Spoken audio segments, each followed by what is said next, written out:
Hey guys, Sean here, and welcome to the Brazil Grand Prix Sprint Watchalong. Yes, I got the intro right today, so that's a good start. We're already better than yesterday. What more can we ask for?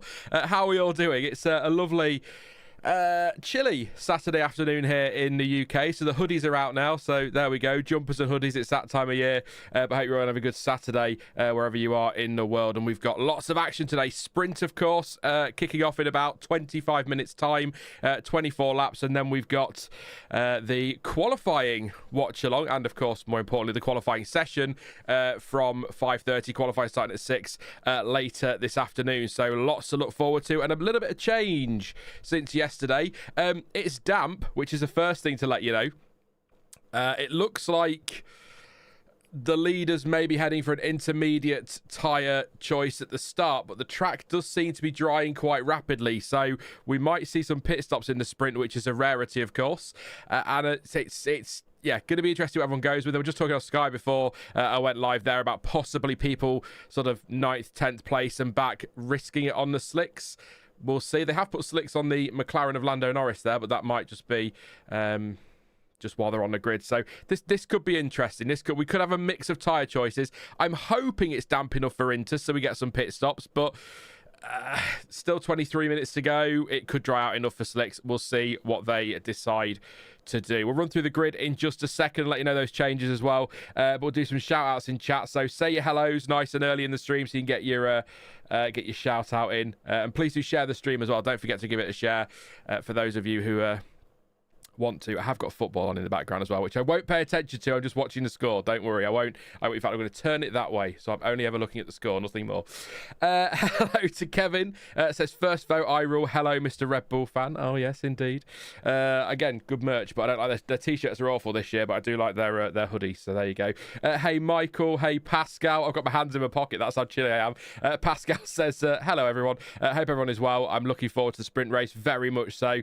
Hey to Fud says this could be messy and the pit exit lights have failed. Yeah, Ted was just saying they're using green and red flags at the end of the pit lane because the pit lane lights have failed. So let's hope that doesn't happen anywhere else around the track. That could be trouble, I guess. Hey to Max as well. Hey to RC. Says, well, I got my timings off by a minute. There you go. I like to keep you on your toes. You know that, RC.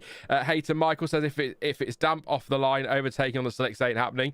That's the trouble as well, isn't it? That's why I want to see the Inters. More likely to see some passing. We'll see. Yes, I know the score. Don't worry. We're here. Don't worry. Hatbrust. Hey, Hatbrust, mate. Hope you're well. Hey to Alfie as well. Hope you're having a good Saturday, everyone. If I've missed you, I apologise. I think that's everybody in chat at the moment. But yes, please do drop likes and share the stream, etc. Channel's still a baby, so it's going to take a little while to get the numbers. For example, I reckon we'll get between 500 and 1,000 here for the race watch on tomorrow. So we need to make sure we share these ones like we used to back in day on the old channel. There's one if you've been around a while. Like me. There you go. So let's run through the grid then. There's been a couple of changes, but not a massive surprise, really. Although Hulkenberg, Colapinto and Bortoleto have already been noted and will be investigated after the sprint for failing to follow race direction instructions regarding the maximum delta time. That'll be to the grid. We'll see what happens there. Could be a reprimand, could be nothing. Hey, Harasi, hope you well, mate, and having a good one. So Lando Norris is still on pole position, or sprint pole position, let's call it that, in Brazil, with Kimi Antonelli second and Oscar Piastri third, Russell put fourth and Alonso fifth. That's a very tasty top five. Then when you stick Max Verstappen in sixth place, it's even tastier. So looking forward to the short run to turn one, but particularly the run to turn four, I think, is where it could get interesting in this first lap. Max Verstappen saying they need rain today. In fact, I think actually Helmut Marko said yesterday, not going to be on the podium unless it rains. No chance otherwise. So we know how Helmut Marko likes to maybe not be totally honest with his assessments pre-race.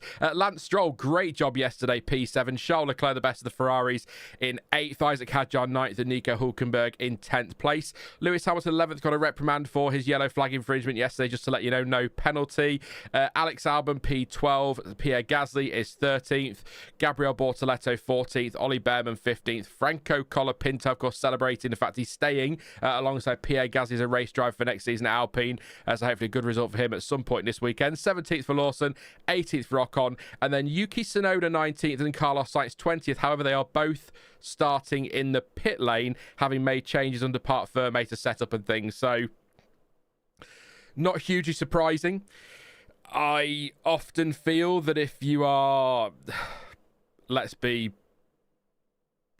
15th or lower, but you could probably go even higher than that if you wanted to, it's worth making changes and using this sprint as a bit of a test session for the rest of the weekend, because of course you can take the car out of Parc Fermé, or it will come out of Parc Fermé after the sprint race, and so you can make changes ahead of qualifying. So it makes sense if you are right down the back of the grid to make some changes. It's one of my biggest gripes with the sprint, along with the fact that A, they exist, and B, that I'm joking, and they feel too short is the big one. But the fact that really, you could even go as far as to say 11th down the sod all to race for unless something happens ahead of you.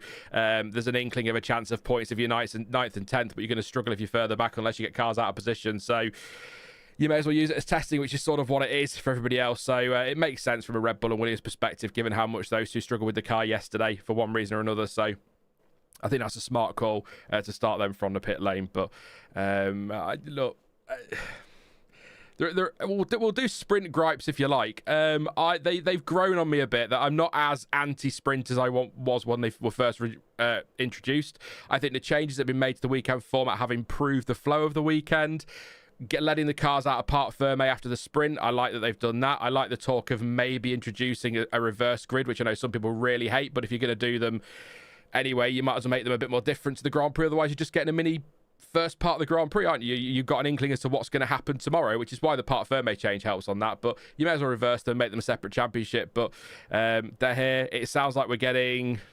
Is it 6 next year, or are they still talking about 10 next year? But I know there are conversations about it being half of the season as sprints. So if you hate the sprints, but you love Formula One, I hate to be that guy, but I think either just don't watch them or we just have to get over it, because it sounds like they're here to stay. Anything to make money, I guess. But there you go. But I would the one big change I would make to sprint weekend is 90 minutes of practice on a Friday morning is what I'd do. And then make them a separate championship, which I guess is bigger actually. So, but anyway, they're doing their little roundup of the weekend so far on Sky, which is where Crofty sounds really uncomfortable for some reason. I don't know why he does. Hey Joe says, just been at Spoons, I feel strange. Or just been ID'd at Spoons, I feel strange. That's Joe. I don't know how old you are, Joe. If you're 15, then you should have been ID'd at Spoons. If you're like 62, then that's quite funny. It's when I first turned 18, I was trying to show my ID to anybody who would look at it. I was like, yeah, now you can see it, but no. In fact, I think actually, I think I got ID'd once when I was younger, underage. And then when I went past the age of 18, I started to get ID'd more, which was strange. But I suppose that's when if you don't look 25, you get ID'd thing came in the UK. I don't know what it's called, but yeah. Did you care? I've told you all anyway. There we go. Yes, my hands are in my pockets. My hands are cold because that's what happens when you get to 106. Hey to Tommy, says boom, boom, boom. Big boom at the end there. Hey Aaron, who says hi from Australia. Hope you're well. Hey to... I've said hey to everybody else. I'll say Alfie as well. There you go. Alfie misses being ID'd. Max says, I really loathe the sprints. At the very least, they have to do something different with the qualifying format to make it somewhat watchable. I would do single lap qualifying circa 2005 if it were me. The problem is we live in maybe it's always been like this, but a world now where if we have one shot qualifying and someone gets caught out by rain, everyone goes, it's not fair. And they have a paddy and we have to go to another format. So when actually it swings in roundabouts, one week it will go for you, another week it will go against you. So that's just the way, that's life, full stop. But I agree. I think the sprint qualifying yesterday, it's an enjoyable watch because qualifying is great anyway, but it just doesn't feel long enough. And because you've got the one set of softs for Q3, you maybe get half of the top 10 go out and the other half don't bother, or they're messing around with tire. It doesn't feel quite right. So maybe a one-shot shootout, or I don't know what the answer is to qualifying. How do you do it? Put your suggestions in chat. You might come up with a really great idea. We could draw lots, make it really, really interesting and random for the sprint race on a Saturday. But I still like the idea, and I know why they won't, because they want 3 days of meaningful action. But I still do quite like the idea of making Fridays the sprint day and then start the Grand Prix from the Saturday morning. But they'll never do that. I know why they don't do that. So I'm 21, says Joe, but I'm covered in tattoos and I've not been ID'd in 2 years. So I was shocked. They thought I looked my age, my own fault for not having my passport on me. There you go. Fair enough. Fudd says, what if they start Formula E's qualifying duels for sprint qualifying? I'm trying to. It's been. I'll be honest with you, Fud. It's a long time to watch Formula. I'm trying to remember what that one is. I think I know what you mean, but yeah, something like that. They could maybe do that. 2 separate groups or something like that, and this is here. Are you ready for this? Really overcomplicate it. 2 separate groups, and the grid is made up, alternating between the groups. So the 1 week, the person who sets the fastest lap in Group 1 is pole, and then the one that sets the fastest lap in Group 2 is second, or I don't know. I really complicate it like that, but yeah. Hey, Ash, hope you well, mate, and you had a good end of the day at work yesterday. I think the current format is definitely the best we've had. The Sprint Saturday thing for me just meant I didn't watch anything on Saturday and went outside instead. Yeah, I did. That didn't work. That was my problem with the flow, because you kind of had... Put my headphones the other way in. There you go.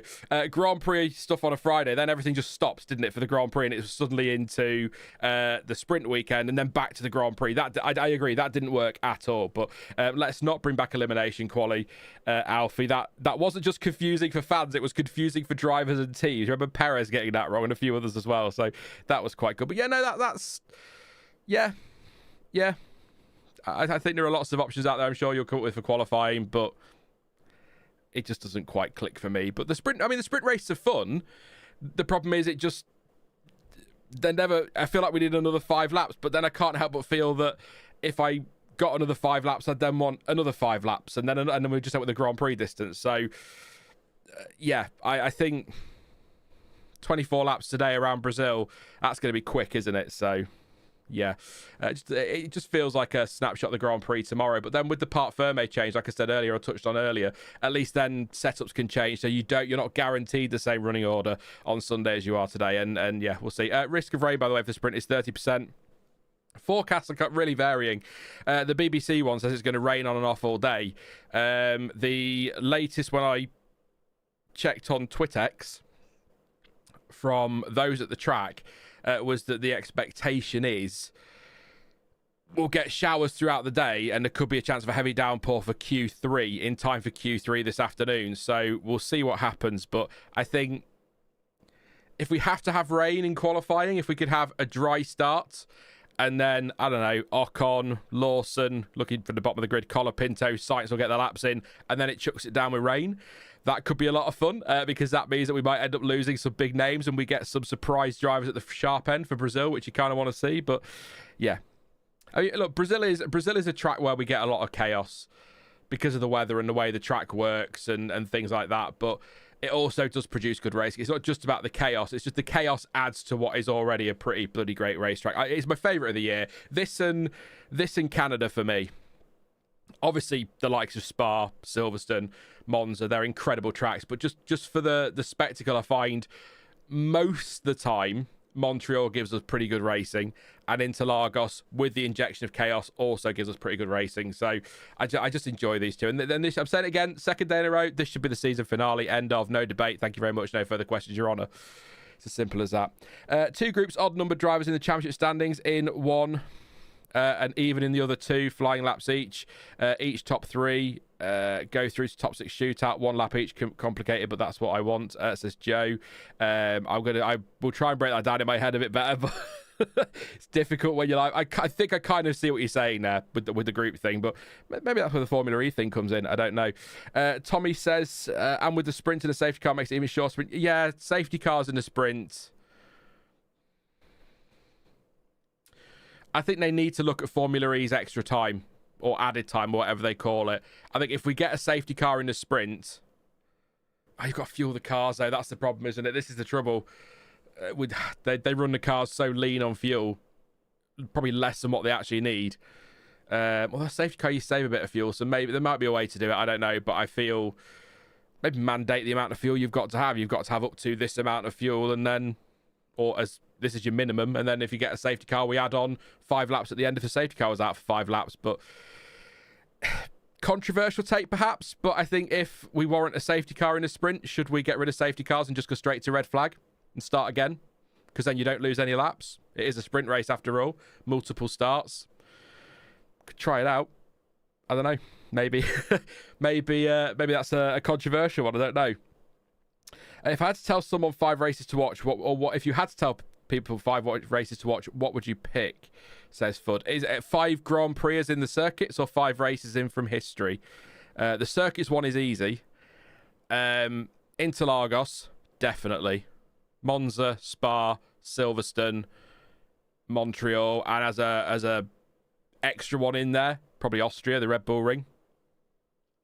I think the Red Bull Ring, Kota as well a little bit, doesn't get the love it deserves, I think, but that's my 5. It looks like Joe agrees with me. Canada, Silverstone, Brazil, Monza, Spa.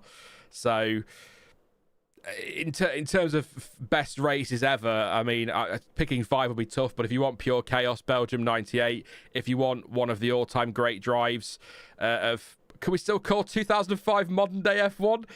Kimi Räikkönen at the Japanese Grand Prix, that's pretty special. Nigel Mansell at Silverstone in 92 where he set like 1 million qualifying laps one after another to try and catch his teammate. That was pretty incredible. There's been some great season finales as well. Yeah, so many. Button in Canada 2011, that's another great one. Just pure chaos. But I challenge you to watch Canada 2011 and watch it as live, so you can't skip through the red flag. So you've got to sit through what felt like 25 hours of Martin Brundle trying to fill dead air with David Coulthard. I think it was. Was it David Coulthard in 2011 on the BBC? It would have been, wouldn't it? Oh my God, how they did that! That's incredible.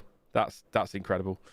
Suzuka's one of those tracks, Kevin. I tend to agree with you. Kevin says Japan used to be great, but the modern cars have made it boring. It's still a great track to watch cars around, isn't it? But in terms of side-by-side action and close racing, or not close racing, it was close racing at Japan this year, but they couldn't overtake. So the close racing, the fact they couldn't overtake negated that close racing, because what's the point in close racing if you know there's no way past?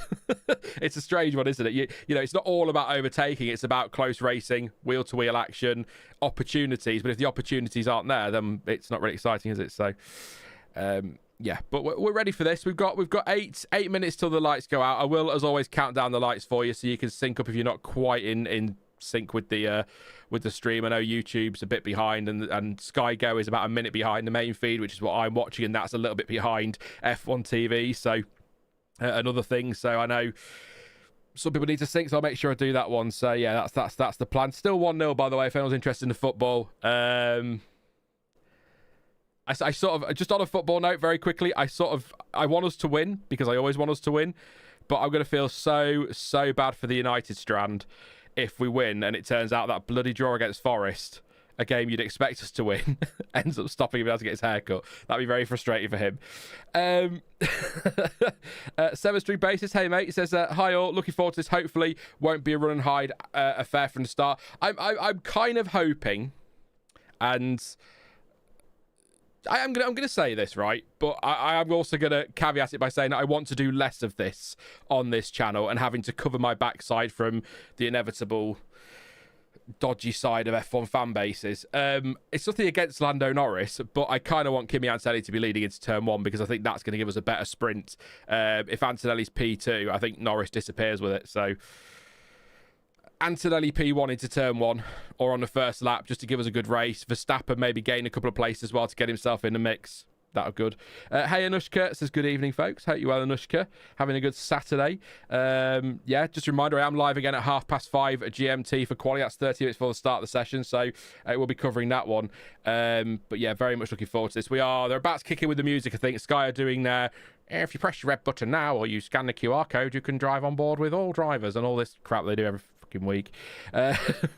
We know if we wanted to, we'd be doing it, but the sooner, and I know you're all going to go get a VPN, Sean, but as soon as F1 TV comes to the UK legit, the better. I really, yeah. Although apparently you've got Jacques Villeneuve this weekend, so I don't mind Jacques. I don't mind him. His controversial takes get him the attention he needs, so there you go. I want Lando to win as a McLaren fan firstly, but also the guy's been on fire recently, and I'm seeing people call him the weakest potential world champion, which is insanity, says Joe. Yeah, look, I've said it on the other channel a lot. I don't get why people really dislike him. I don't think he's a weak world champion. People were calling him a bottle job 6 races ago, or even less than that, actually. and he's fending off Max Verstappen, and he's taken the championship lead despite an engine failure and retirement in Zandvoort. I mean, it's not very weak, is it, to turn that around? Yeah, right, it's coincided with Piastri struggling a bit and whatnot, but I don't think that's a fair assessment at all. I agree. I can't rank Lando Norris anywhere at the moment. Same with Oscar Piastri, same with Kimi Antonelli. Just not enough to go off. This is, I don't count last year as a championship fight. A lot of people do. I just don't. I never felt like Max was under any danger. Really, I thought there was strong enough tracks for him to be able to keep hold of his lead, but I just can't. We'll see. Give it a few years. We'll be able to sit down and go, right, this is where I think Lando's going to rank. But right now, not even thinking about that. Plus, he's still like, what, 12 or something? He's not old, is he? He's still quite young. But he's another one, a bit like Max Verstappen. I sometimes sort of do a double take when I see Verstappen's age. I feel like I've been talking about you for about 25 years, but you're still not even 30 yet, which is appalling. And you're a 5-time world champion, which is shocking. I can't believe it. The other thing that made me do a double take, actually, was I'll just go and make sure the stats correct, because I was doing the preview, and I was trying to work out sort of recent form and things like that. And many of you are going to go, well, yeah, we knew that, Sean, duh. But it still surprised me when I read it. Oscar Piastri has not been on an F1 podium since Monza. And that followed a run of 6 podiums, including 2 wins and 3 second places. And it just, I don't know why it surprised me. I know he'd not been on the podium for a little while, but it felt like he'd been on more recently than Monza, and he hasn't. So, right then, we are ready. That was just a little tidbit there, just as the music kicked in. We are ready to go for the sprint. So I'll do all the usual stuff while we get set up. So, if you are new here, just to let you know, there will be no on-track footage for copyright reasons. It's illegal. I can't just go stealing the footage and broadcasting it. I'm sure somebody on Twitch or whatever will take the gamble, but I'm not willing to take that risk, so not doing that. But we have got live time provided by the awesome folks over at F1 Multiviewer, or Multiviewer for F1. Thank you so much to those guys for letting me use the data and the overlays and all the stuff like that for the streams. Really appreciate the support, and it's great working with them as well. Great group of people. If you do want Multiviewer, I'm sure many of you have it by now. A lot of people love it, so you can check the link in the description. Give it a click and follow that. We'll skip that version, sorry. Give it a download. It is free to download, but you will need an F1 TV subscription of some sort. F1 TV access is fine. In the UK, that's £2.49 a month, so you can customize your viewing experience, have as much data or as little data as you like when watching F1. So thank you once again for those. Please do drop a like as well on the stream, and don't forget to subscribe if you are new. Lots to come still this weekend, live at 5:30 p.m. with the qualifying watch along. Qualifying starting at 6, that's GMT, and then tomorrow over on the other channel in the upside down, we'll be live with the race watch along at, I think it's around 4:30ish, I believe, but don't quote me on that one. So yeah, lots to come this weekend, and indeed the rest of this season, and hopefully, if we get this off the ground properly, which it seems like we're going to, but I don't want to jinx it just yet, into next season as well. So thank you for your support over the last 2 weeks. It's been incredible. If you want to support the channel financially, you can do, but no pressure to at all. Links in the description to buy me a coffee and to Patreon as well. But I will never lock content behind a permanent paywall, so don't worry. So if you want to, great. If you don't, no problem at all. But we're here for F1, so let's enjoy. Predictions then, while we're getting ready. I'll run through the tyres in just a second. Let me know your top 3 in chat. What's your top 3 for the sprint? The vote went 50% Norris for the win, 29% other, 12% Piastri, 9% Antonelli. Thank you for your votes on that. Tyre-wise, Norris is on a set of mediums. In fact, everybody, by the way, on used tyres apart from Alex Albon. So it's mediums for Norris. Softs for Antonelli. I don't expect to see some rain, maybe. So maybe go for the inters later. We'll see. Mediums for Piastri, soft for Russell, medium for Alonso, soft for Verstappen, medium for Stroll. They're new tyres as well. Sorry for Stroll. Leclerc and Hadjar on softs. Hulkenberg and Hamilton on the mediums. Albon on softs as well. And then it's mediums for Gasly, Bortoletto, Bearman, Colapinto, Lawson, Ocon, Tsunoda, and Sainz. Reminder: Tsunoda and Sainz starting in the pit lane after they made changes outside of Parc Fermé. So there you go. Looking forward to this. 24 laps. I will count down the lights so we know what we're doing. Don't worry. I will get it sorted. I'll read your prediction. I'll let a couple more get their predictions in, and then I will come to you in just a sec. Make sure I get them in before we get the race started. Sighted Canvas, hey mate, is switching between the rugby and F1. Hell of a sports day today. Yeah, I've got the football on my phone, but only so I could just see the score, so I'm not distracted by it. I just want to keep an eye on that one. I find that when I'm watching, we do better than when I'm not, which is complete and total poppycock, by the way. There's no way that is an impact on anything, but it's just, superstition and all that. Neelish says, I missed a lot of the run-up. How's the weather and the cyclone? Rain hit overnight, but not as heavy as expected. Showers on and off through the day. It looks a little bit damp out there, but everyone is on slick tyres, so obviously they're happy with that. But a chance of a big downpour around about Q3 this afternoon, so definitely worth tuning in to the qualifying watch on later and quali, Neelish, because it's going to be interesting, but not the big, mega, super, minor, middle, silly typhoon we're expecting, or tropical storm, but still it's been raining, so windy as well, as Sighted Canvas points out. So here we go. So predictions for those who've put them in the chat. So Fud says Piastri, Norris and Russell. Mixed up start. I like that idea. Ash says Lando, Russell and Kimi. Anushka's gone with Norris, Piastri and Antonelli. Tim says Norris, Russell and Verstappen. And Tommy Guy says Norris, Piastri and Antonelli.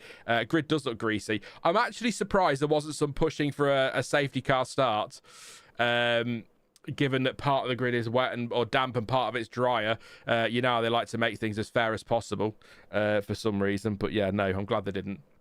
It's not. I'm not saying it's wet enough for a safety car start. Just sometimes I get a little bit annoyed, don't they, about part of the track being damp and part of it being dry. But right, they are coming around. So where are they on track? So they're just now. Norris starting to back people up at turn 14. Tsunoda just coming around turn 9 actually. So quite a way off there.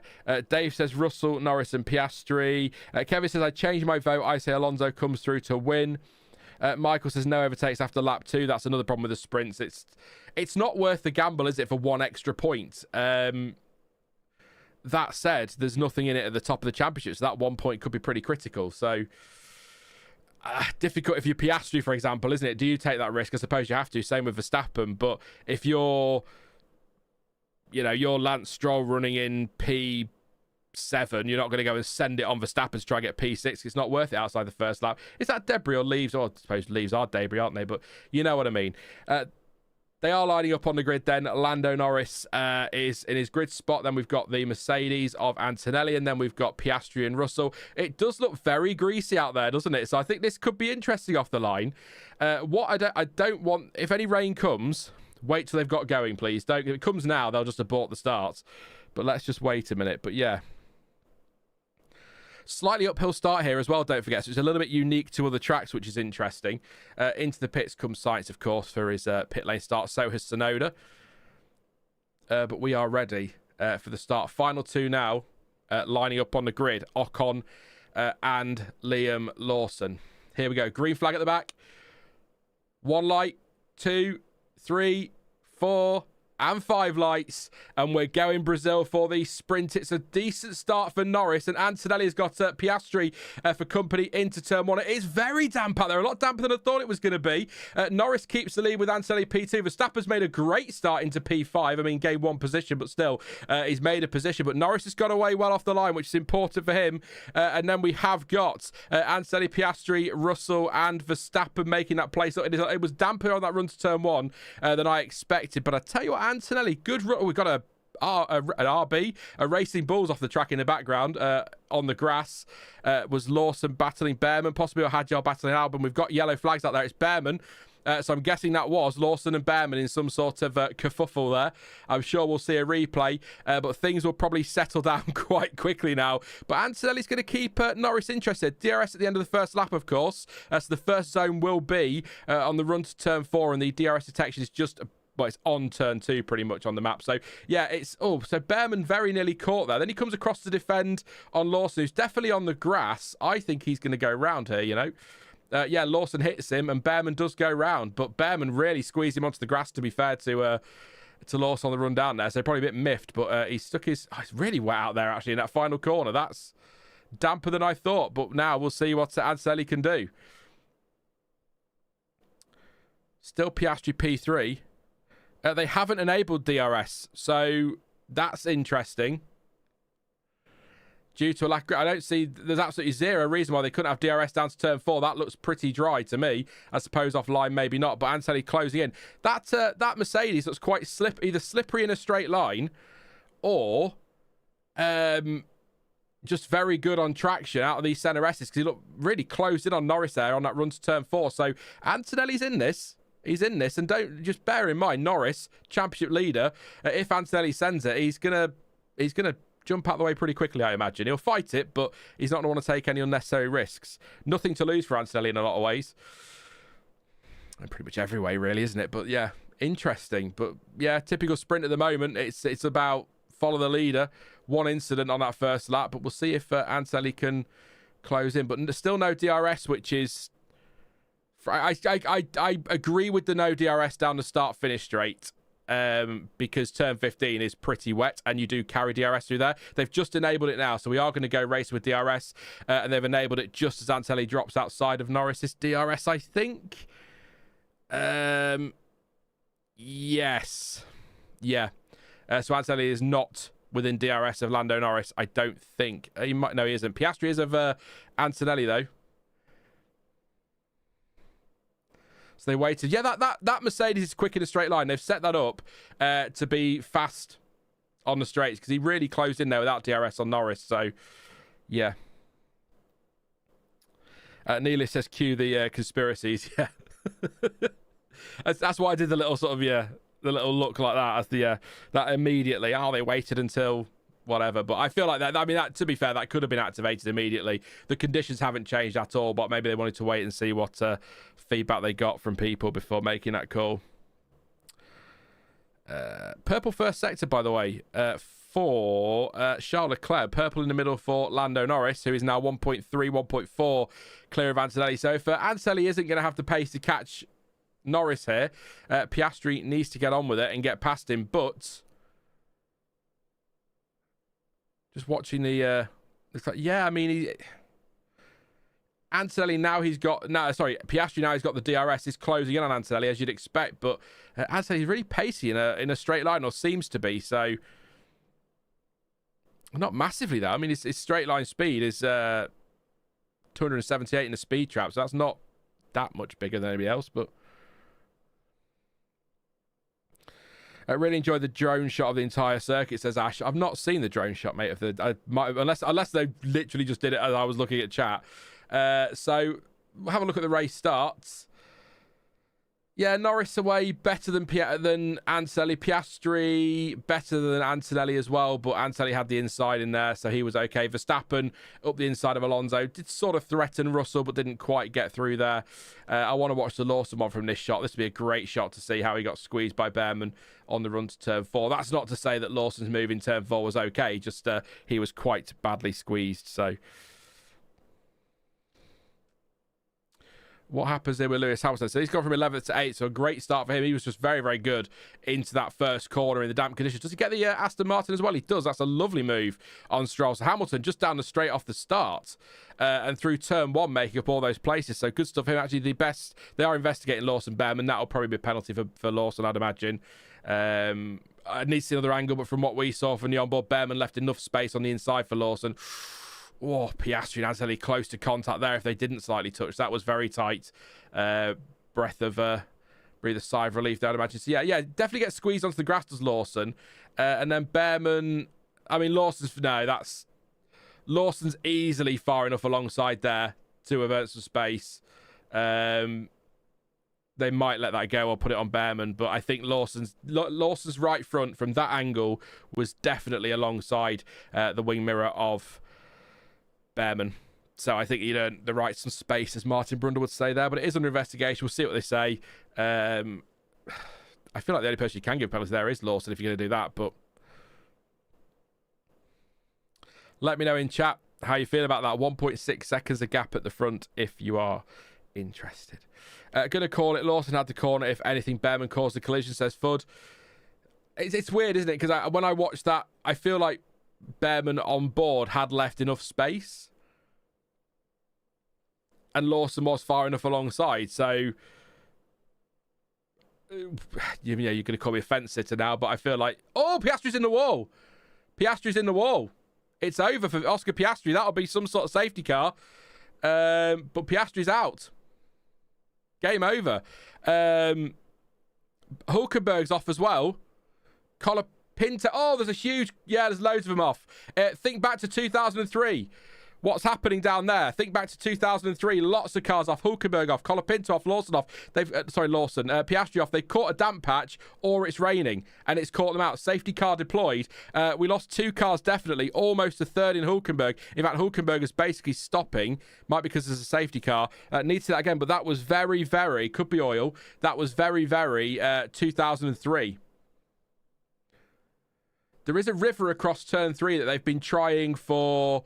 well, decades, to try and sort out with grooves in the track. Let's have a look then. So Oscar Piastri, fine through turn 1, fine through turn 2, gets the power down. Oh, catches a little puddle on the curb, and round he goes into the wall. Then what's going to happen to the rest of them? Hulkenberg off as well, but he looked wide there. And then Colapinto is going to join them in there. Oh, they've all gone off at different points by the look of it as well. So it's not just... somebody else spun in the background, but it's not just... It was the puddle on the curb, it looked like on board, that caught Piastri out. But then Hulkenberg and Colapinto appeared to spin on 2 different parts of the track. So Colapinto was looked like a hell of a smack. It looks a bit shaken up there. It looked like a heavy impact. There's quite a lot of damage there. And of course, not long until the qualifying gets going. So 4 hours from now, they're going to be out. They're going to be going for Q1. So just as the championship takes that hit, Tottenham equalise. Oh well, you know, there you go. Yeah, Colapinto felt left out there. Yeah, he's okay. All drivers are okay, by the way. But that's huge. That could be enormous for the championship. Could be. We're gonna get a restart. I want to see the Colapinto one on board, but I've got a red flag. They've red flagged it. I will say I think that's the right thing to do, by the way. Red flagging it. I do. Because it's going to take at least 5 laps for that to be cleaned up, you think, wouldn't you, under safety car? Then they're going to want a lap to let them get ready to go. And then you're basically at the end. So I think stopping that with the red flag is the right thing to do. 1 car off, maybe not. 3, absolutely. What's Antonelli saying? Norris hit the curb and a lot of water went on the line. So there you go. There you go. Conspiracy theory for you. Norris deliberately threw the water all over the track. I'm joking. Do not take that seriously. You should all know me better than that by now. But I think that's a good call for the FIA. Yes, Joe. I'm probably as surprised as you, mate. But that's going to give Norris a 9-point lead before we even get to the race tomorrow. Yeah. I said in the video I did, the only proper video I did on the channel, that it's really interesting to me that all of Piastri's bad luck and his drop in form has hit just as Lando Norris has stopped making quite so many mistakes and isn't having the bad luck he was having. It's the ebbs and flows, if you like, the swings and roundabouts, whatever, of a world championship battle, and there's still 3 to go after this. But if it stays like this, it won't be over, but it's going to get tough. Verstappen complaining about the car bouncing all over the place, so get ready for him to win today. Yeah. Well, yeah, true. We've got a lot. That's what I mean. If it stays like this, that's why I said if we can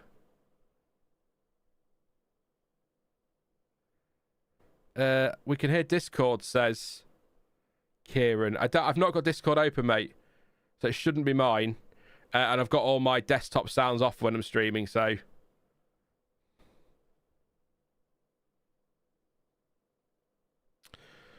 So yes, so we have got. So just to confirm, we've lost.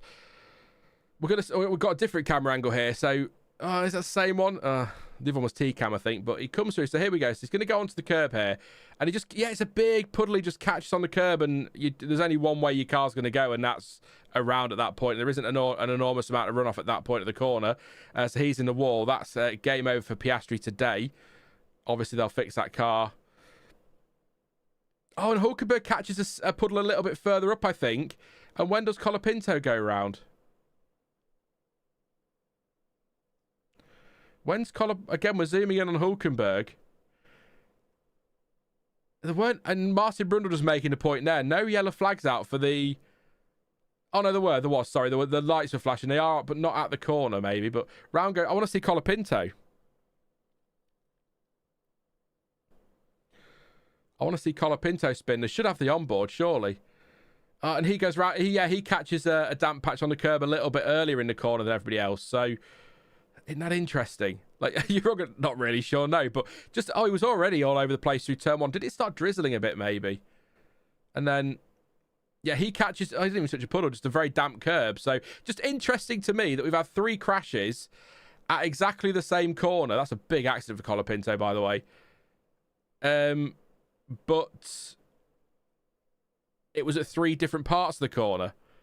So, like 2003, the one I keep sort of referencing as a vague similarity, they all went over the river and then went round. So it was all at the same point, but that was at 3 different, at least 2 different points, maybe 3 different points in the corner. They caught a damp patch on the curb and round it went. So that's interesting. Hulkenberg leading, by the way, in the pit lane, but that's because he's going to be a lap down now. So, or he won't be in a minute. But yeah, that's interesting. Really interesting. So, obviously, it is only the sprint, so the damage to Piastri's championship hopes are minimised significantly. He is only going to lose out by 8 points, which is only one more than finishing second to Lando Norris tomorrow, so it's not a disaster. But when you consider that Piastri seemed, up to this point, to be back on some sort of form and close to his teammate, it's so frustrating. And that's going to feel like a big hit as well. So still a long way to go this weekend. Let's put it this way. Norris could crash out tomorrow and Piastri could win. And that swings by 25 points again. So it's not over, but it's a real kick in the nuts for Piastri. So... hey to Locomotive Models says, sorry, can't watch the race live. It's not a championship over. The car can be repaired. All the drivers out of the cars. Yes, all drivers out of the cars. But yes, got a whole race tomorrow and 3 others to follow, including another sprint. So, and Qatar sounds like it's going to be a bit different to other weekends in that they're going to be doing the whole, or potentially doing the whole mandated stint length again, so 2 stops minimum in the race. So that throws another curveball into an already curvy ball mix. That got away from me. Anyway, an Aussie driver's title got up in smoking damp conditions. A career 2010 curse strikes again, says Max. See, Max is like me. He remembers anything, can't he? Hopefully Sauber can fix Nico's car. They've got the, I think it was just a front wing on Nico. It's whether they've got any suspension damage. They've already replaced the front wing, so hopefully he can get going, but he's going to be 18th. So I imagine I'll let him go round first and join the back of the pack, but well, he's sort of unlapped himself, hasn't he? Or he's not quite lapped. Norris caught him, but he's not quite lapped. It's weird. Yeah, Oscar can't rejoin. No, it's over for Oscar today. None of those who crashed out, apart from Hulkenberg who got back round, can rejoin. Absolutely not. No. Rear wing is broken on Nico too. Could potentially replace it. That's not the... I mean, the changing of a rear wing isn't as quick as the change of a front wing, of course. But I seem to recall, and we're going back a bit here, 20 years ago, probably even less than that, you'd be looking at half hour, 40 minutes to change a rear wing. But now it seems to be about maybe 10 to 20. I mean, look at the work going back to Hungary a few years ago. They did on Max Verstappen's car when he crashed on the formation lap. Oh, not the formation lap, on the laps to the grid. And they managed to get that car repaired in time for the start of the race. That was ridiculous. So it can be done. It's not 2-1. It's not. Don't tell me that. Don't tell me that, Kieran. Don't. Please don't. To be fair, though, that is still only 1 defeat in 5, which is, for us, basically title-winning form. Yeah, we ain't there yet as a club. It would help if the goalkeeper moved as well, wouldn't it? Rather than just standing there and staring. But anyway. How long until someone on Twitter or Reddit claims that Lando did it all on purpose? He did, John. We watched him. He went on the curb, kicked up all the water, went over the track. I don't want to get into this, but I don't want to go accusing anyone, but I did actually watch him get out of the car and pee all over the curb. So 100%. I've just watched the Lawson Bearman one. Lawson does understeer a bit into Bearman. That's to me. Let me know what you think, John. You'll tell me. But I think that's so difficult to call because Lawson is alongside enough. Bearman leaves him just enough space, but Lawson also understeers. To me, if it's that tight an incident, surely that's got to be a racing incident. I don't know, actually. It's really difficult to call that. That's typical Lawson, says Bearman. There you go, penalty. Sorted. So if you are just tuning in, welcome. Please do drop a like and subscribe as well if you are new. Lots to come this weekend. I'm live for the qualifying watch-along at 5:30 GMT for qualifying at 6. And then live over on the F1 Word tomorrow, all being well, for the race watch-along. Yeah. Anyway, so we'll just leave it at that. I'll say no more. So we'll be live tomorrow with the race watch on the F1 Word. Then, of course, there'll be video content next week. And I will be live again here on the F1 Word on Wednesday at, we believe, 8 p.m. GMT for a midweek stream with John T. Yes, we're going to bring back the midweek lives. There won't be every Wednesday. But it'll be some Wednesdays, and we'll bring back the midweek lives. And yes, I am still sorting things out with Stuart for the race reactions. And John said yesterday in the chat that he is up for any race reactions, so we might be able to do the final 3 races of the season. We'll see how we go. The midweek streams, if you didn't know, by the way, are very much community driven. So we'll probably put a post out on the YouTube community section here on Formula Sean, and probably put it on Blue Sky as well. Then ask you for some questions, and then we'll pick one as the lead for the episode, if you like, and we'll sit and chat about that, and then we'll take your questions throughout. So what did I say? What did I say to the place? I meant here on Formula Sean. Sorry, but I'll be live with the race watch along tomorrow on the F1 Word. There you go. Please bear with me. It's getting so confusing, but I will get there. It'll certainly become easier next season, but yeah, we will get there. We'll get there. So I did. I probably did. You know what I'm like. Yes, if you weren't here yesterday, Kieran, I started the stream with, hey guys, Sean here, welcome to the F1 Word. So it's going to take a while. Yeah, so shame for Piastri, but I don't think...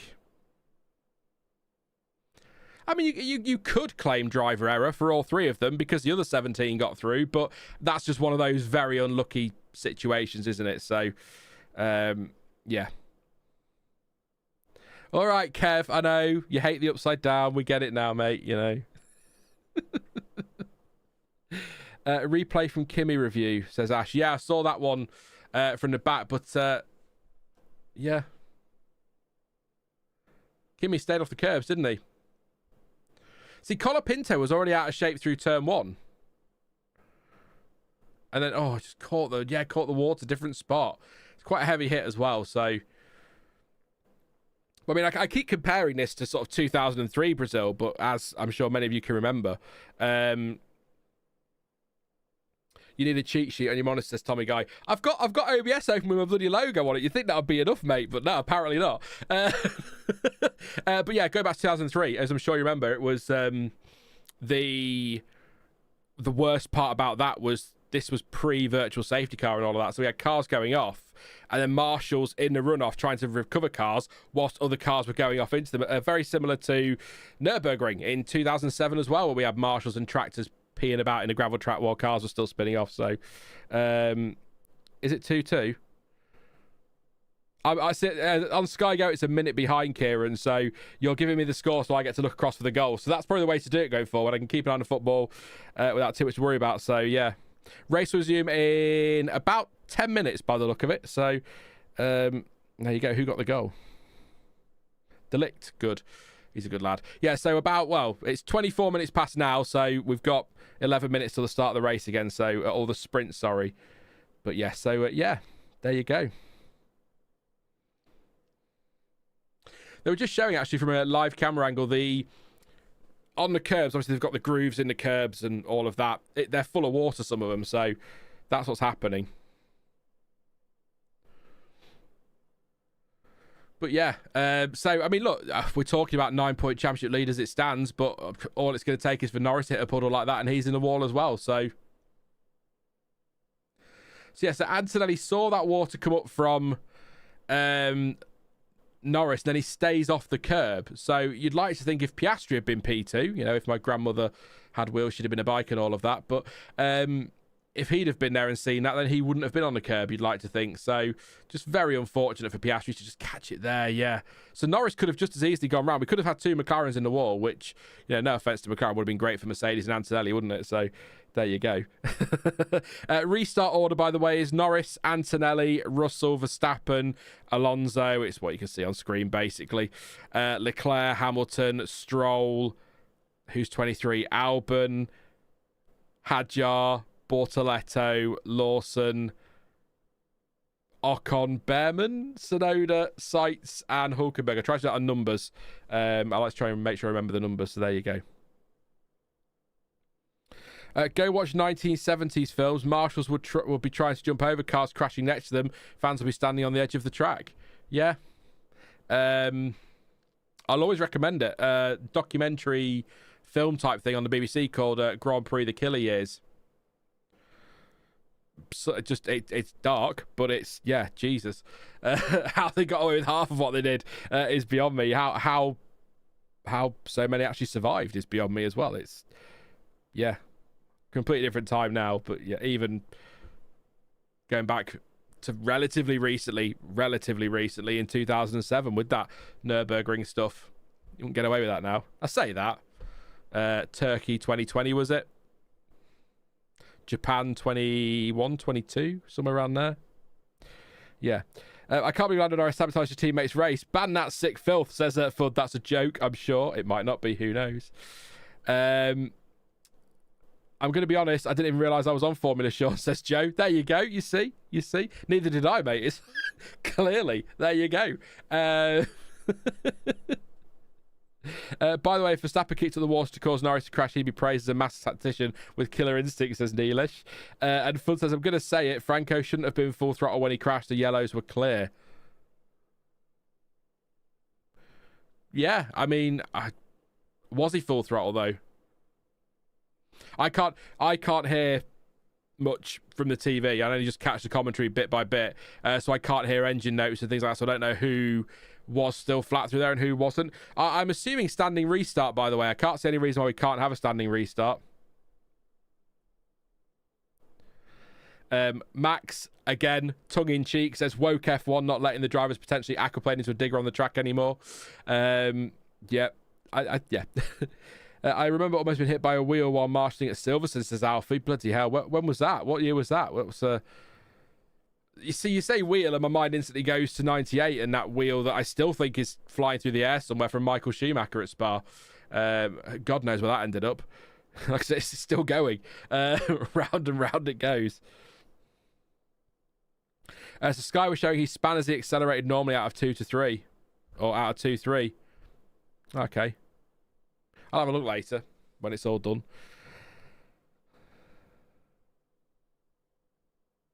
Not a given yet, I don't think, says Ash. I mean, I can't see any reason why they can't restart this as a standing start, but unless they're concerned about the water on the curbs, but they all survived the first lap, so they could do it again. Norris will be hoping for a rolling start, I'm sure. But we are getting ready to go again. We are, 7 minutes away? 6 minutes and 30. Thank you, Sky, from the restart of the sprint. If you are just joining the stream, welcome, first of all, but also got a red flag because Oscar Piastri and Franco Colapinto and Nico Hulkenberg actually caught a damp patch on the curb on the exit or on the entry, really, to exit turn 2, entry to turn 3, and they all went round separately. Piastri into the wall and out, Colapinto into the wall and out. Hulkenberg went into the wall, but was also able to rejoin, so he is last at the moment. But just to let you know as well, the stewards are now going to have a look at that incident between Lawson and Bearman after the sprint. Couple of reasons, I imagine, for that. Firstly, they've had to deal with the red flag, so that's probably taken up time. Secondly, probably because they need to talk to the drivers there, because I think that incident is difficult enough to apportion blame that needs to be declared a racing incident. If you can't, after looking at it for 20 minutes, determine whether or not, in fact, no, 28 minutes, determine whether or not someone's at fault, I think that's when you need to just declare it a racing incident. Much like VAR. If after X amount of seconds in football, you can't decide if something's offside or not, then it's onside. Simple as that, rather than faffing around. So I thought slicks were fine to start until the end of lap 1 when we saw the spray. Definitely made me think again, says Jonty. Yeah, it didn't look too bad, did it? It looked greasy was the word we were using. And then they got the run to turn 1. I went, oh, that's a bit damp. And then the final corner, it was like, well, that's very wet. So I'm surprised, actually, that the accidents occurred at turn 3 and not at turn 15. Honestly, safety car lights on if you're interested. So I guess technically we're under safety car, but we'll keep it as a red flag. Will anyone change tyres? They can, unless the rules have changed for the sprint. But according to the tyre history, we're still on the same tyres we were on to start with. So we'll see if anyone does change tyres. We won't know till they exit the pit lane, so they may as well go. Yeah, fresh softs is a good shout from Jonty. You may as well. They're grippy as well, aren't they, on a damp track? So, but I will say, I'll reiterate the point again. I think it was absolutely the right decision from the FIA to red flag rather than waiting. Because what was that?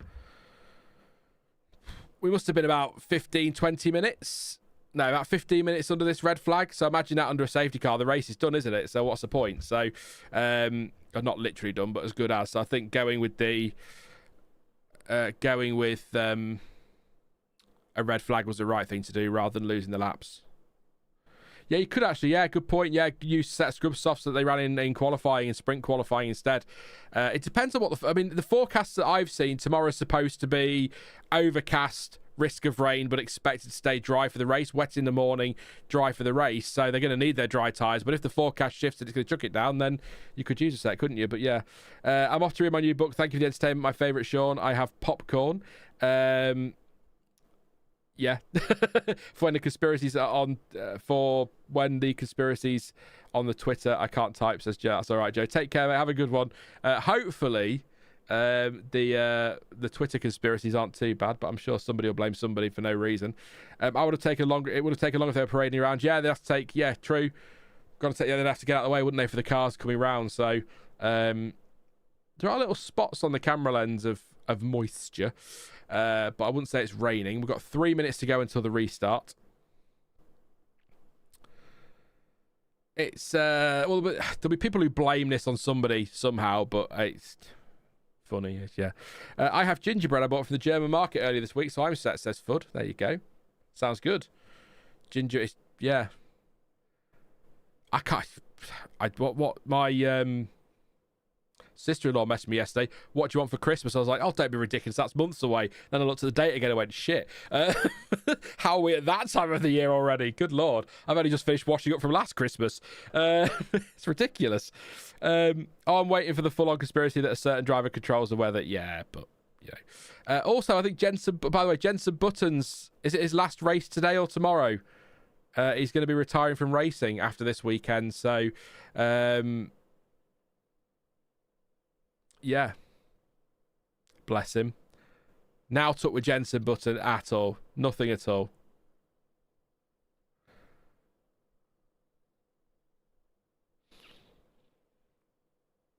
Retired from F1, yeah, but he's still been racing Kirion in different series as well. So he's retiring after this weekend. So bless him. He does control the weather, Joe. 100. That's the only reason. The only reason Jensen Button's so good in the wet is because he controls the weather. He knows what he's doing. He knows exactly when it will hit, you see.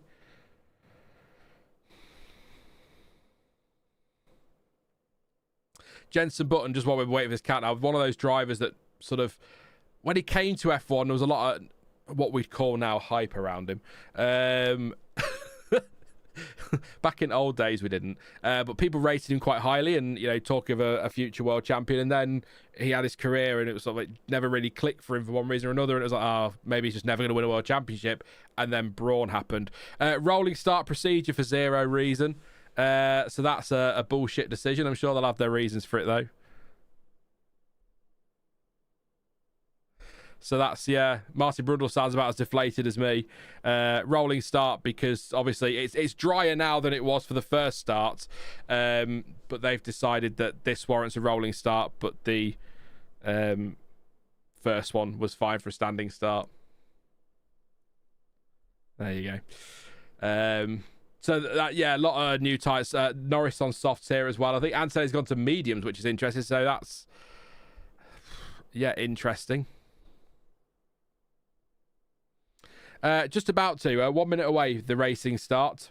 They're just about to head out the pit lane, so we can probably go safety car, can't we? Now. There you go. Because we are go. We've restarted. We're under the safety car, so officially the restart is now, but it won't really count until they go across the line the first time. I'm guessing we're going to have a couple of laps behind the safety car because the best drivers in the world will need it. So, I love the skepticism we all have. We're all old at heart, aren't we?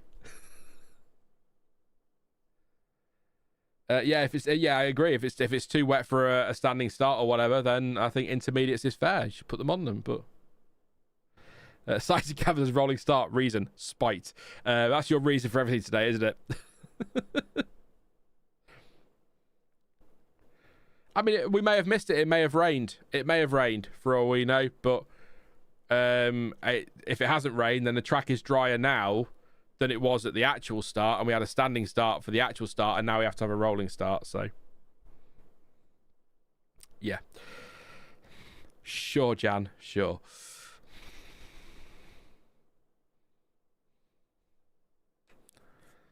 It's yeah, here we go then. We are warming up. We will put the green flag out when it's time to go. I promise. I have to remember which one is which. I think it's that one I need to press, but yeah. No, Hulkenberg's on the lead lap, but he is 18th, Kevin, so I don't think he's too worried. So, guys, it rained while we all collectively admired Sean's beautiful head. It's true. Yeah, I mean, it's look at it. Look at that hairline. Hairline. Hairline. That was ambitious, wasn't it? There ain't no line there anymore. I've got some tufty bits up here, which is quite nice, you know. It's all good. Say whatever you want. I don't care. I've been taking that shit since I started losing it at about 22, something like that. So they are going to go straight away. They're not going to do a hand-holding lap. We are going to go for it. Interesting, the Mercs are on the Antonelli's gone straight to the mediums here. But Norris is leaving this very, very late. Jonty will hate this. Jonty will be livid. I know you hate it when they do this, don't you, mate? Waiting for the line. But this is...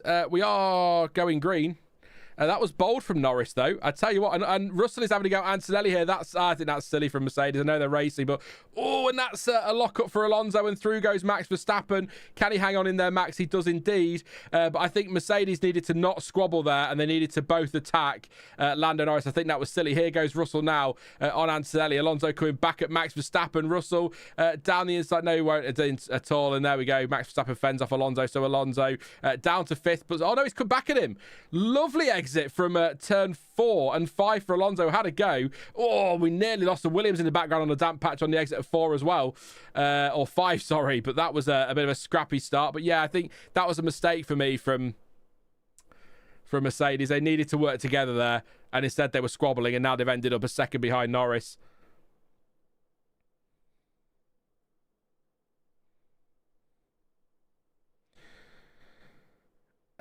Was it Albon? Was it Albon that was off track? Because he looked a bit hairy on the exit of 5, didn't it? On the subject of hair.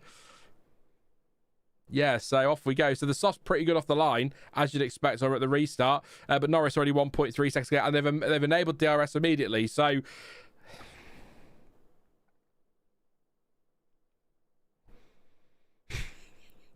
I just don't get it. I don't understand.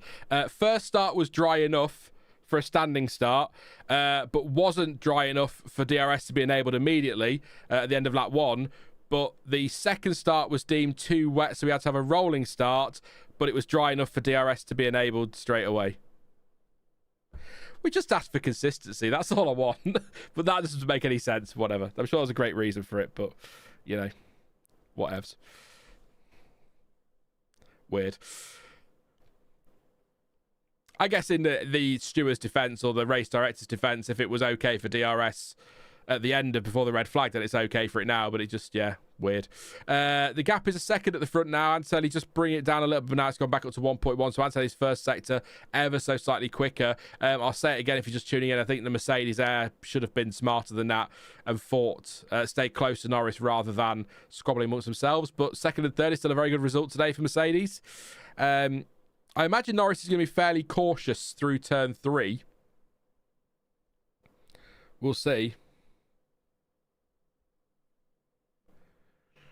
FIA, no contest. Joe, no contest. It's been happening for years. VAR still relatively new. Leclerc chasing down Alonso here. But Russell... See, Verstappen, even in these conditions where it's a bit greasy, still just doesn't seem to have the pace in the car, does he? So, 4th today at best for him by the look of it, unless something else happens. And it could do. It could happen. We'll see. I think the first time they just forgot to press the activation button after lap 1, says Dave. I don't know, mate. I couldn't say, but maybe. It's all, yeah, we're all spiteful, Joe. It's all tongue in cheek though. We're having fun. We like to exaggerate the inevitable Twitter nonsense, and we like to have a laugh with it. So we've always done that, and we always will do it. So.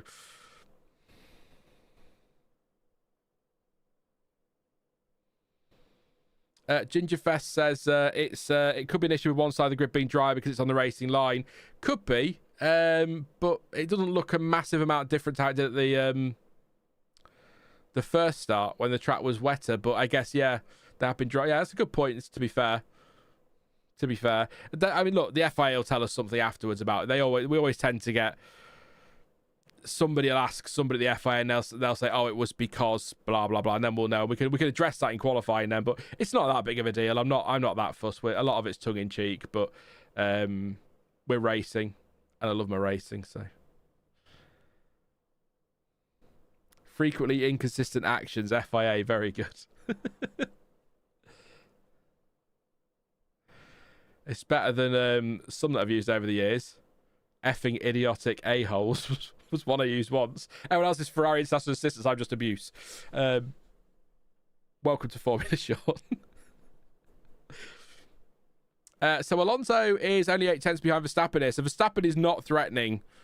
He's a tenth quicker than Russell that lap, but he's not really threatening the Mercedes at this stage.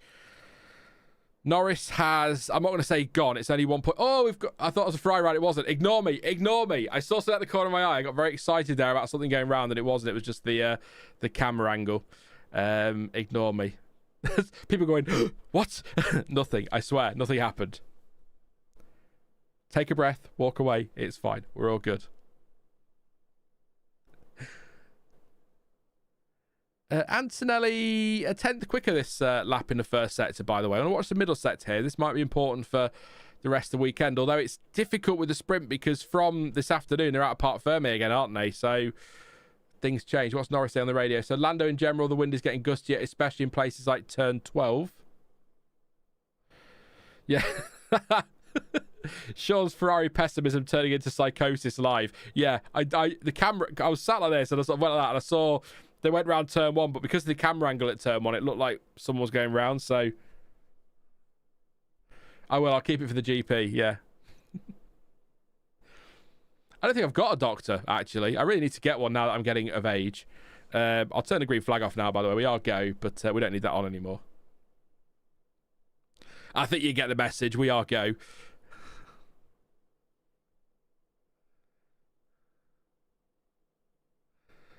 Martin Brundle doing his hand in front of the face analogy for the halo now for some reason. It must be thrilling out there. Here goes. Oh, I thought Leclerc was going to have a go at Alonso, but Alonso was weaving a little bit there.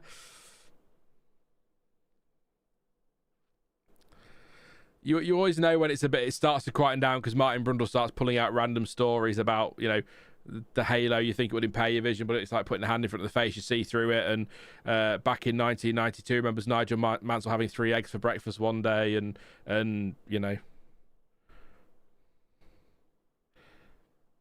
There you go.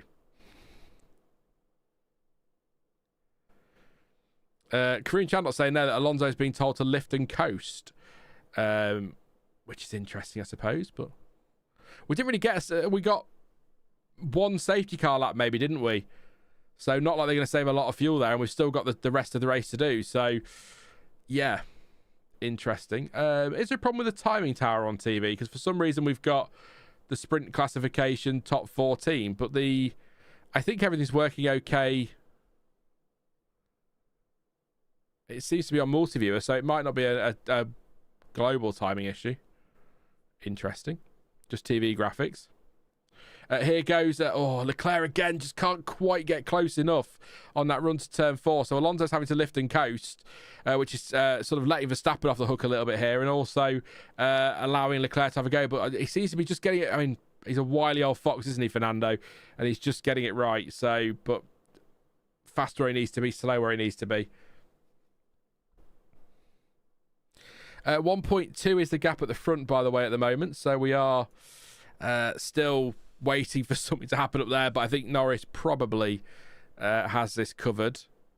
He's on the softs and Antonelli on the mediums, so maybe that's something to keep an eye on in sort of 9 laps, sort of towards the end, last couple of laps, but we'll see. Yeah, Aston have stolen Ferrari's Lyco strategy.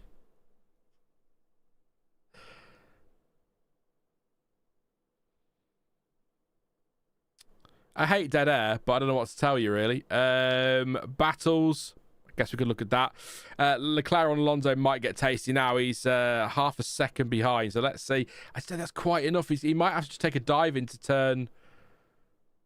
No, he's not close enough, is he? So battles elsewhere, if you're interested. Final point between Stroll and Gasly is about to get tasty, but that is the end of this currently the end of the Alonso DRS train.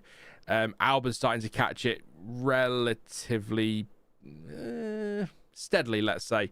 It's starting to close in. So the fight for the final point might be getting interesting, but we'll see. If you care about the fight between Tsunoda and Sainz and Bearman and Ocon for a thrilling P13 against Lawson, then that's all kicking off. But Gasly's saying, yeah, that Ferrari needs to get past Alonso. Gasly's had enough of following them now, so it's just a DRS train as expected. Antonelli still keeping Norris honest, but not really. I guess maybe hasn't got the pace to catch him and pass him, but he's got the pace to make sure that Norris can't back off. Lock up from Charles Leclerc into turn 1. We've got a couple of trains sighted canvas. Very exciting as well. We've got the train between Alonso, Leclerc. Oh, that's Ocon having a go on the inside of Lawson. This is the other train I was going to mention. Lawson, Ocon, and Cohen. There's a mini train behind Albon, but it's not really long enough. So Lawson's the locomotive of 1, 2, 3, 4, nearly 5 carriages. Alonso's got 4 carriages, and that is Ocon having a go down the outside. He did turn in and he got the position, so good move from Ocon around the outside of Lawson at turn 4. So now he's dropped a carriage. Just the 3 now for Liam.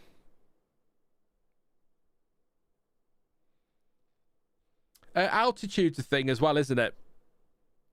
In Brazil, just worth bearing that in mind with DRS. It's not as dramatic a difference as you get in, say, Mexico. Norris is struggling with the rear tyres, and actually Antonelli has closed the gap now and is within DRS, so this is interesting. But yes, that the altitude is a thing here. As Antonelli locks up into turn 1, is he going to get DRS? He is going to have DRS's Antonelli here. He's close enough.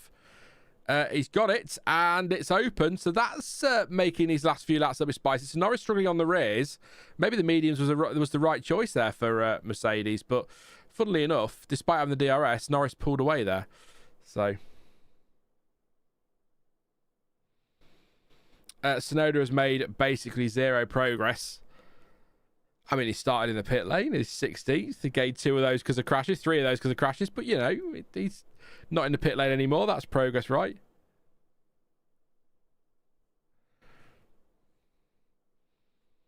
Yeah, DRS on the straight. Yeah, that's a fair point because you're going uphill, so that's going to help you. But, I mean, in general, right, you know, like the run to turn 4, Leclerc 4 tenths behind Alonso, you would think somewhere like, give me an example, a straight that length, where the altitude is lower, you'd expect it to be alongside into turn 4, but it can't quite get close enough.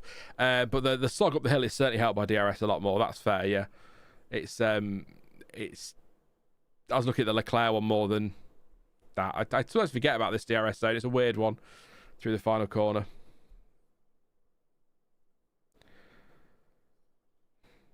Kevin says Yuki is done. I will miss him. Well, it sounds like he's going to be in one of the cars next year, a Red Bull or a Racing Bull. So I'll say it for the millionth time. It's too soon for Lindblad, but Red Bull have done stranger things. So there you go. We're well past the halfway stage, 6 to go. I mean, what would you rate this out of a 10 so far for the sprint? Maybe we should do it out of 5 because it's a shorter race, but you know, it's a couple of big incidents and that's pretty much it, isn't it? It's all DRS trains again. No, Max is. I mean, the Red Bull's not got the pace this weekend, but you'd expect Tsunoda to make his way past some of those. But then he is at the back of a DRS train or in a DRS train, so and we're saying that DRS is difficult. So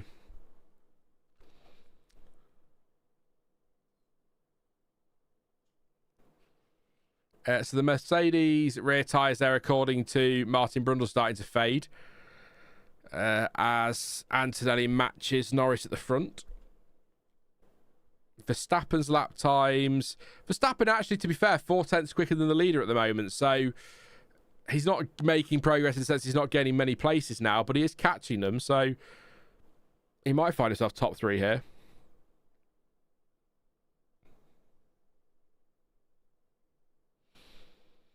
The Hatprust says that Piastri going out lends it importance it doesn't deserve. Is that this race specifically, or is that a sprint thing? Yeah. Antonelli's just taken about half a second out of Lando Norris out of nowhere, and he's right on his backside now. This is interesting. Antonelli, is he going to become the youngest some sort of race winner in F1?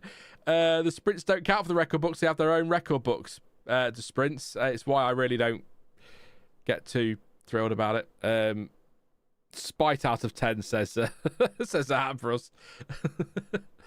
And he's closing. This is going to be an interesting final couple of laps then. So Antonelli right on the back of Lando Norris for the win. 4 laps to go, sorry.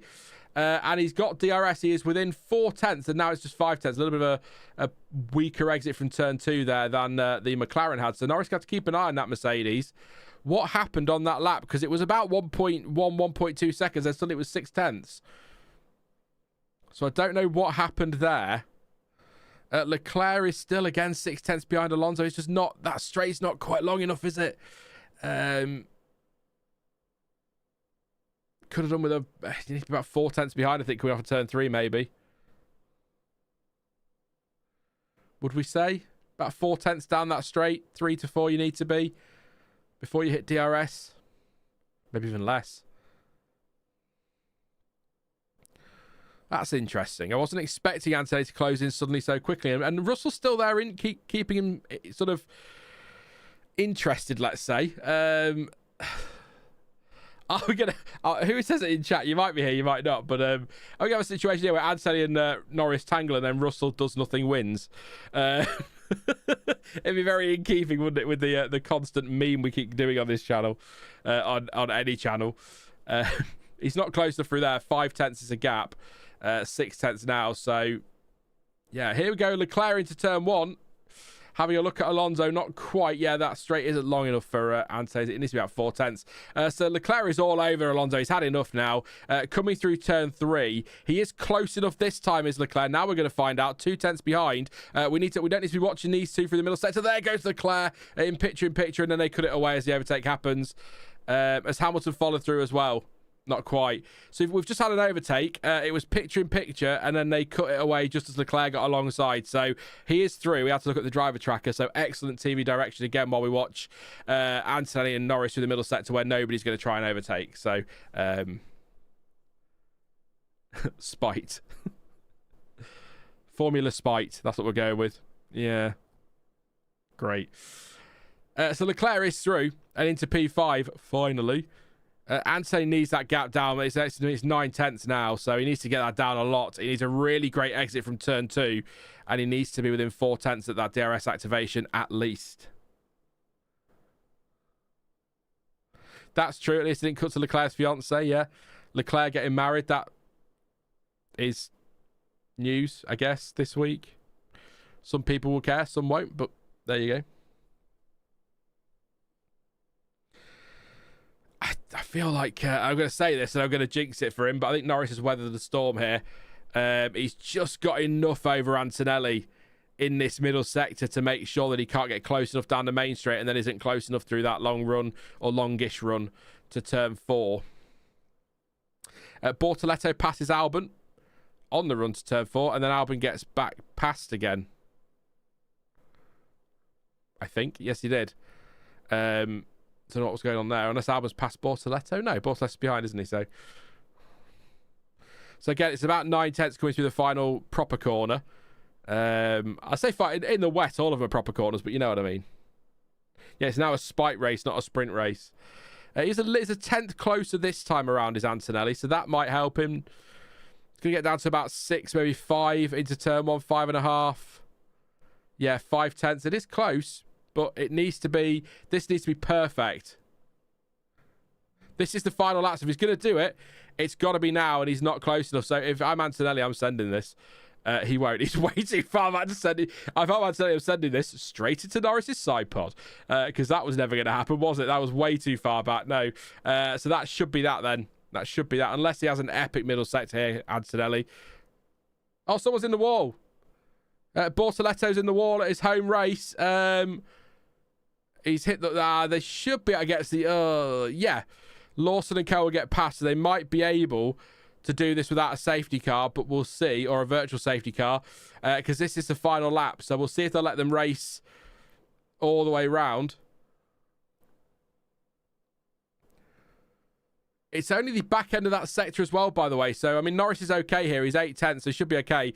Lando Norris, they've now yellow flagged the entire pit straight because Bortoleto's crashed at turn 2. It doesn't matter anyway. Lando Norris round the final corner to win the sprint. No one can overtake. Antonelli P2, Russell P3. It will be Verstappen P4. We still haven't seen the crash, so I don't know what's happened. No one can overtake anyway, so it's P5 Leclerc, P6 Alonso, P7 Hamilton, P8 Gasly. That's the points, and then it's 9th for Stroll, 10th for Hadjar, 11th Ocon, 12th Bearman, 13th Lawson, 14th Tsunoda, 15th Sainz, 16th Hulkenberg, 17th Albon, and 18th Bortoleto, who's crashed.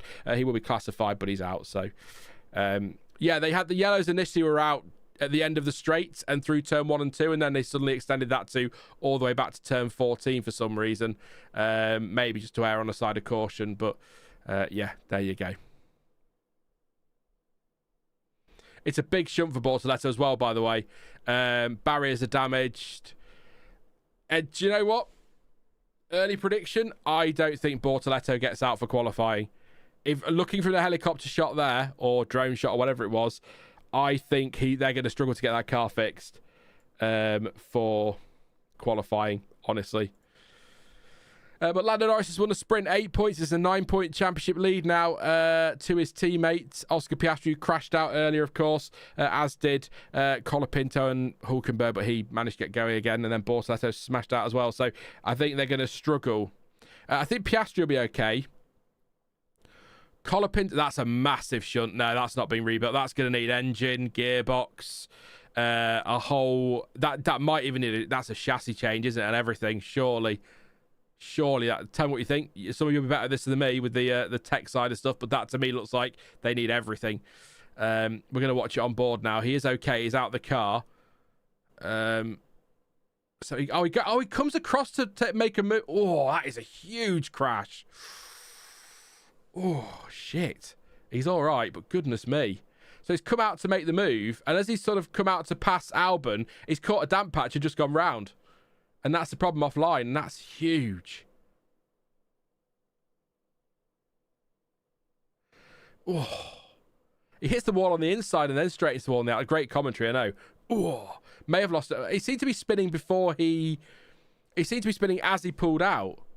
And then I don't think he's hit a white line. I mean, we'll see if there's an onboard again.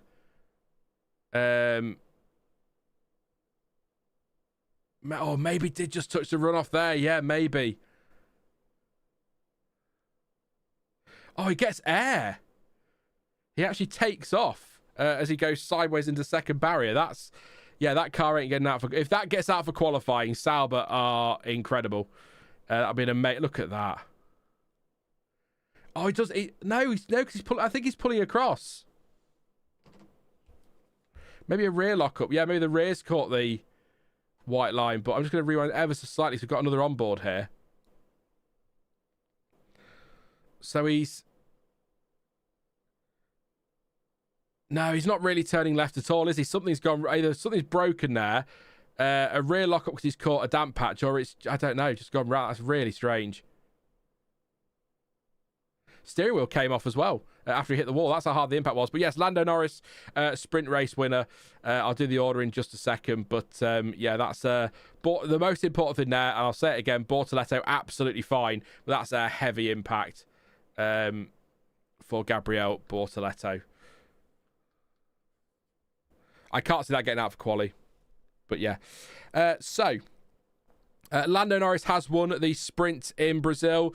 Not a bad sprint. He was under threat late on from Antonelli, who finished P2. Rear's starting to go away on his soft, so something to keep an eye on later in the weekend, I suppose. But I always felt like he just about had it under control. So victory for Norris. Most importantly, the hit for him. Piastri crashing out is now 9 points clear in the championship. Still a long way to go, but that's going to be a real boost today. George Russell P3 and Max Verstappen P4 in the end. So actually decent recovery from Verstappen. Looked like he was going to close the gap, didn't quite get there. Charles Leclerc P5 passed Fernando Alonso, but the TV director decided to cut away as soon as he pulled alongside, so I assume that was a nice tidy move up the inside of turn 4. Charles Leclerc P5, like I say. Fernando Alonso P6, P5 for Leclerc, sorry, P7 for Hamilton, P8 for Gasly. He gets the final point there, points down to 8th place. 9th for Lance Stroll, losing a couple of places. Gasly up 5, by the way, and Hamilton 4, just to reiterate that point. Hadjar P10. Then it's Ocon, Bearman, Lawson 11th, 12th and 13th. Ocon making 7 places. Tsunoda up 5, Sainz up 5. They started in the pit lane. Hulkenberg down 6. He crashed at turn 3, damaged his front wing and rear wing, managed to get repairs done and got back out to go racing at the back again. Albon P17. He pitted apparently late on, so I don't know. That might be just because he's in the pits now from the end of the race, actually, but I don't know why it's saying that, but there we go. And then we have Bortoleto, just crashed out as we were talking about there. Oscar Piastri hit some water on the curb at turn 3, spun round into the wall. Colapinto did the same, rounded into the wall. They both retired. I think Piastri should be okay for quali. Colapinto's was quite a hit, to be fair, but I think they should be able to get that sorted. But I can't. Bortoleto's car is pretty much wrecked, isn't it? So I can't see that getting sorted for the qualifying, which takes place in about 3 hours time. So if you've got any questions or anything you want to say, pop them in the chat and we'll quickly answer a couple, but we'll probably wrap up pretty quickly because I'm going to be back again in about 2.5 hours with the qualifying watch-along live stream for the session starting at 6 GMT, so not long. So it looks like something broke, so side to canvas, looks like the car pulled to the left before the overtake was about to happen under braking. I think that's what I'm sort of trying to work out, is it sort of looks like he's starting to make the move, doesn't he? And then the car comes around, so could be something broke, could be likely something broke, maybe you could say, but could be catching a white line, a patch of water, anything. So I'm sure they'll tell us, but yeah. Pascal says thank fuck, he's fine. Absolutely, that was a massive crash, huge crash. The Williams collects a piece of Sauber as a memento as the 7-string bassist. Wasn't there a big crash in the early 90s like that into turn 1? There was, I think, was it the early 2000s, early noughties? It was a Jordan, wasn't it? There was a race here where somebody lost their rear wing and went off in a big shunt, and then they didn't race the cars for the rest of the weekend, unless my memory is wrong. But yeah, there's been some nasty accidents in this track in the past, for sure. Full credits to Williams for not blinking. God, yeah. His outside tyre was on the white line, says Fudd. Car is pretty toast. This is a hat rust. Yeah, it could be that. Could a pit lane start on Sunday for Bortoleto? Probably. I mean, they are out of part firmware, so they can change what they want within reason, I think, now. So, or is that just setups? I'll confirm that later. I'll have a look in the regs, but I think that's, I can see why they extended flags. It was more than turn 1 and 2. It looks on the driver tracker, as you can see, it's a bit small, but you see it's just there below the detection line. So it looked like where he'd stopped was turn 2. So it didn't make sense. But when you look at the fact that it was that whole part there, it was right to yellow flag back there for sure. Sauber has previous in fixing cars on time, but this one looks unlikely, says Pascal. And shame that the only excitement were cars exiting stage left, says, I don't know. It got a little bit interesting towards the end, didn't it, with Antonelli closing in on Norris, but the flag ended any hope there anyway on that final run to the line. But I think Norris just about had it under control, and it was, Leclerc finally getting past Alonso. That was a fun little battle while it was ongoing, but it wasn't great, but it wasn't bad. Kaori says that, hey guys. Hey Kaori, hope you're well. I'll wrap you up in a moment, so you've arrived at like the worst time, but there you go. It's like Kaori turns up, Sean leaves. But it's but I'm back in about 2.5 hours for the quali watch along. So the quali that matters, the sprints are fine, but Grand Prix qualifying later today, that's the big one, then the race tomorrow. So there was the one race that Fernando crashed in that part and got T-boned. There's also 2003 different area where Mark Webber crashed the Jaguar at turn 15, and then Fernando Alonso came through pretty much full speed and hit a tyre, and that was boom. Well, that was an interesting sprint to start my birthday, says Kaori. Happy birthday, Kaori. Hope you're having a good one. Well, I'll hopefully see you for the quali watch, and hopefully we'll have a gret qualifying as well to celebrate your birthday. But happy birthday, Kaori. Enjoy. Mine's not till March, so I'll just have to say happy birthday to you, and then I don't expect one back until March. It's fine. I'm joking. So Norris getting his trophy there. I must say I prefer these sprint trophies to those medals they were getting at one point. And that, can you remember that first year we had them, 2021, and they had a wreath as well around their neck? I don't know. The things they've done with the sprints are weird, but I think actually, to be fair, I think my birthday tends to fall around one of the first 2 races of the season, so we'll put some balloons on the stream or something. Oh dear. But yes, I'm probably going to wrap it up there because it's numbers have obviously dropped off a bit now because people have gone off to enjoy a bit more of a Saturday afternoon, but it's been a lot of fun. Enjoyed your company. Just a reminder, Norris is the sprint winner, and that is a 9-point lead in the championship now, thanks to Piastri crashing out. So big day in the championship, actually. So let's see if that carries on in the weekend. Obviously, like I said earlier, anything can happen tomorrow.